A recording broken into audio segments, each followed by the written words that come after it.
So first, there's really no calm place to make this video, and second, I'm gonna try to remember as much as I possibly can. So the very first thing is when I showed up here after being evicted, right? Where I end up riding the train back and forth, back and forth. Okay, and of course these motherfuckers are going to fucking sit there and start making food. The point being is that freaking all of a sudden, I'm thinking it was only a few weeks, might have been a few months, okay, after I showed up around here. All of a sudden, in the Ronkonkoma Railroad bathroom, all these, all the mirrors get fucking scratched, right? And on like two, at least two, maybe three, all of them say the name Chance, right? And I'm thinking, I don't know if I remembered it right away, but I know that a lot of the solid stuff that I remember right now just really came to me the other day. And I'm thinking, this guy, he comes up to me, he puts a fucking razor blade knife to my neck, threatens to shoot me. The fucking detectives, all this shit. When he did that shit, he's like, you know me. And I'm like, I don't fucking know you, man. I don't fucking know you, man. The second time when he's starting to shoot me with a gun, he's sitting there fucking, he's like, you're not a cop, you fucking something. And I'm like, fucking, I'm not a cop. Fucking, but I did sign FBI, CIA, DOJ fucking contracts when I was fucking like 12 years old, okay? But there's more to that too, okay? There's a lot more to that. And now I'm getting fucking pissed because now I remember the details of this situation with this guy Chance, okay? So it's not by chance that ended up on the fucking mirrors inside the Ronkonkoma bathroom. Okay, the funny fucking part is the number 1992. In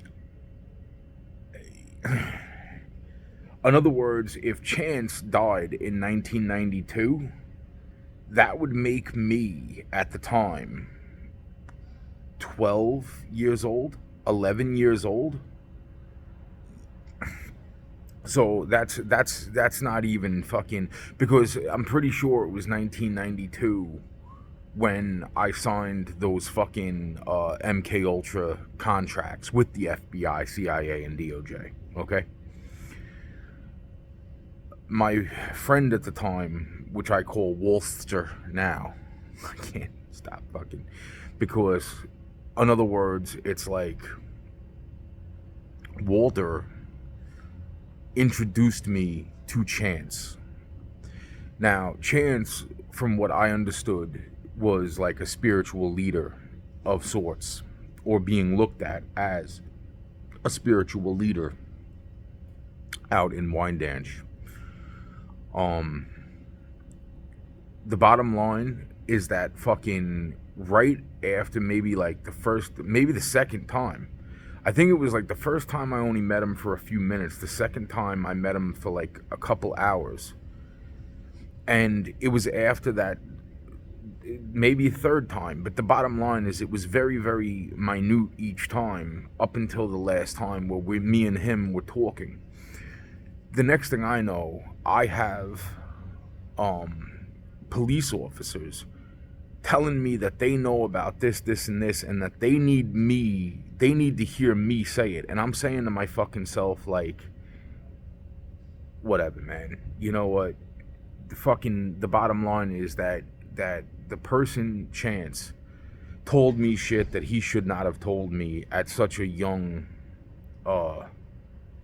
point in not only our I guess friendship, but also fucking just period. Like, he shouldn't have told me that.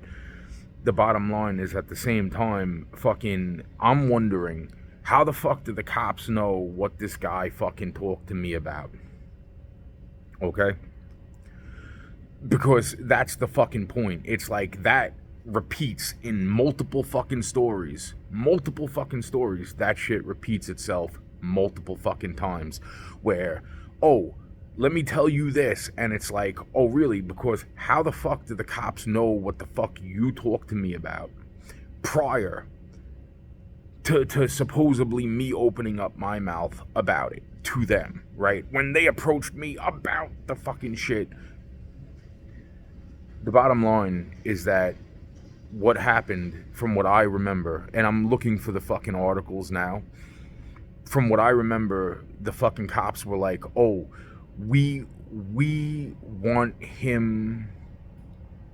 In other words, like, they wanted him locked down. Chance was already working with the police, okay? There is, on very interesting issues of certain things, when it comes to, like, religious or spirituality, like, crimes, okay, which is pretty much murder. All right? But the bottom line is that, or things similar, okay?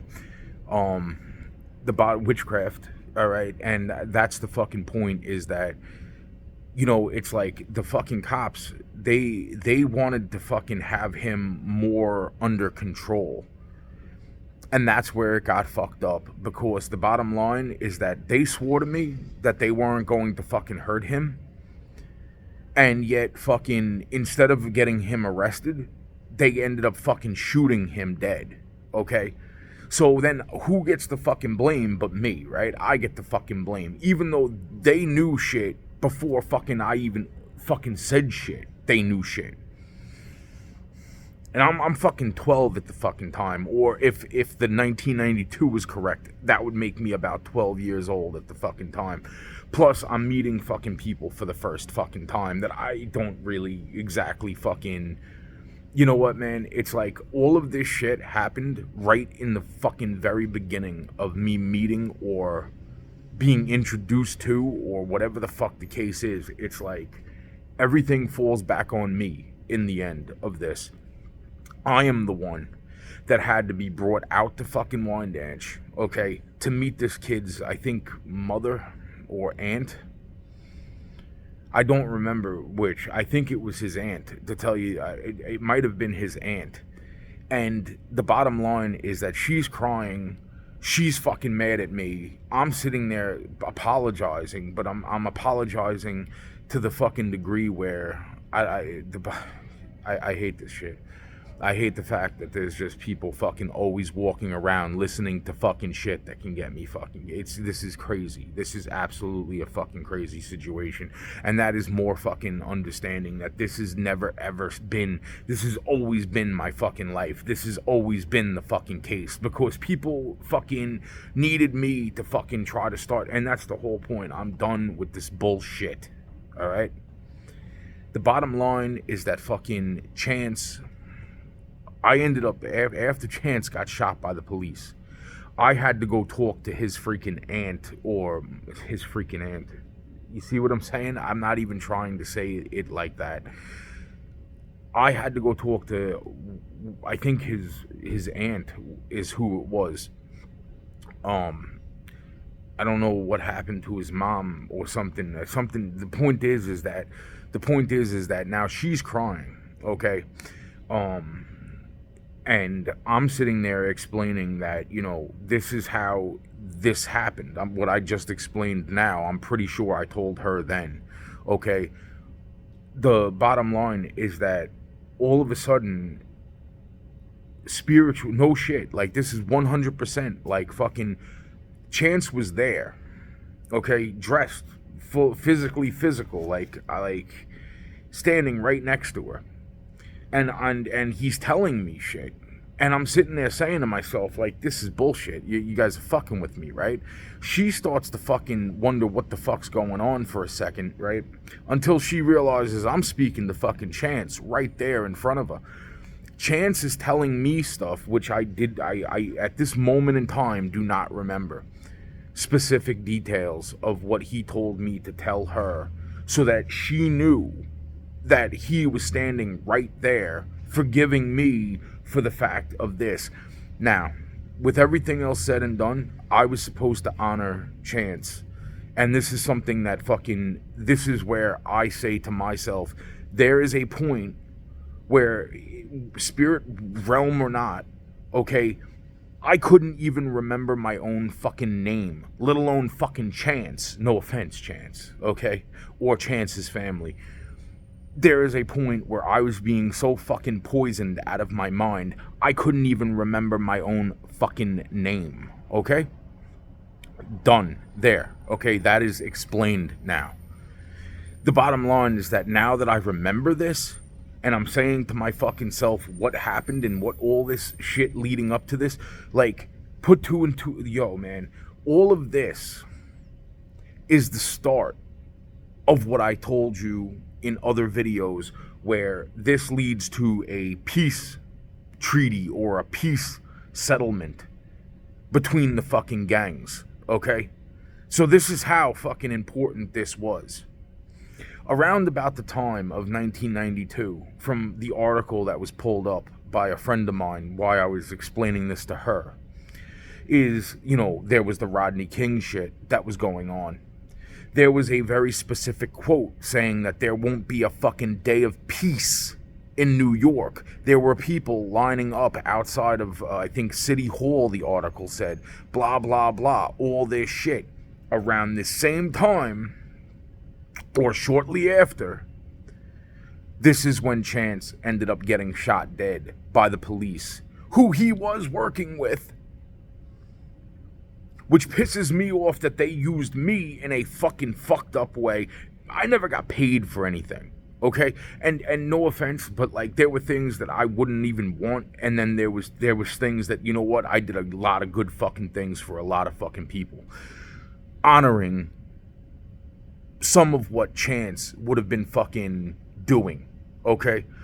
As far as spirituality goes and honoring him that way, I think I'm a pretty good fucking person when it comes to talking to me about religion or spiritual understandings, okay? So again, I think I do feel that I am honoring.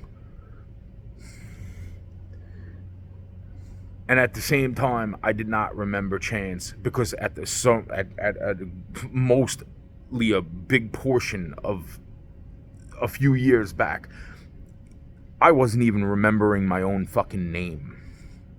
And not to mention how long ago that was starting. And now all of my memories are coming back to me. And all of the shit that fucking I've already fucking tried to fucking make heads or tails of. But then there's this part of it. And this is the part that I didn't have a chance to calmly explain in the other video. Now, Chance, from what I remember, and this is really interesting, because from what I remember Chance looked like, get this, you know the guy in 8 Mile that befriended Eminem, like Eminem's friend that brought him to fucking, you know, the clubs and all this other shit? That's pretty much what Chance looked like. What pisses me off is already understanding that there were fucking certain parts of that film, okay? Like when in the film, when Eminem's girlfriend, right, she was cheating on him in the fucking studio with the other fucking dude. You know, that happened, right? But she wasn't my girlfriend per se. But the point fucking being is that I walk into a fucking studio, right, the same day that my cousin was raped, right? And there's a girl fucking some dude or about to fuck some dude and telling me to get the fuck out of there, blah, blah, blah. And I'm thinking that was the girl from Wyndanch that got fucking pissed off about this whole Chance situation in the first fucking place. Now, there was another girl out there that had a fucking idea. She said, you know, and this is what was ran literally past the Pentagon, okay? No shit, for peace to be brought, for the gang war to not fucking erupt, for there to be fucking some sort of peaceful outcomes.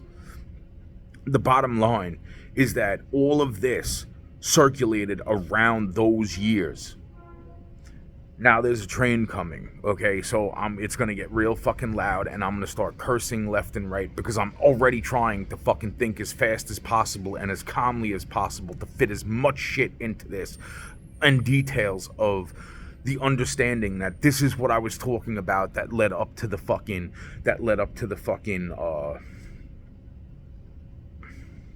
the basically like the fucking peace treaty between the fucking gang wars because of what happened with Rodney King. Did I say Martin Luther before? With what happened with Rodney King in 1992. This was around about that same time what happened to Chance, and it does piss me off because I remember Chance as far as like hanging out with him there and saying to myself like, yeah, this was a really cool fucking guy. But what hurts me right now is thinking that fucking I'm sitting there speaking to his ghost, to his aunt who's crying at that point, doesn't know what to make of the fucking situation, and then as Chance is telling me things, and I'm sitting there thinking this is just fucking crazy shit because I'm seeing him physical fucking form. She couldn't see Chance, but I could see Chance. Chance is telling me shit that only she would fucking know, so that she would know that Chance was there, speaking to me to speak to her. And that's how that goes. And this is what, if this is what led to fucking me almost being fucking shot the other day out in Wyndanch and the razor blade knife put to my fucking neck, this is fucking crazy. Because it still comes down to fucking the cops. The cops in that situation, they really did overstep their fucking boundaries. And I'm fucking pissed. And I'm also pissed about every other fucking thing that I'm saying. Because I'm the one out here suffering. Fuck this shit. These motherfuckers been eating fucking good, huh? What? Because they were cowards? They didn't want the fucking war to pop off? And I'm sitting here suffering? For fucking what? For what? And I'm still being fucking blamed? Fuck this shit, man. Like I said, I'm gonna say this again. The cops knew the shit before I even opened up my mouth that day, which then led to Chance eventually getting shot. This was all bullshit. That's what the fuck it was. So I want that to fucking sink in.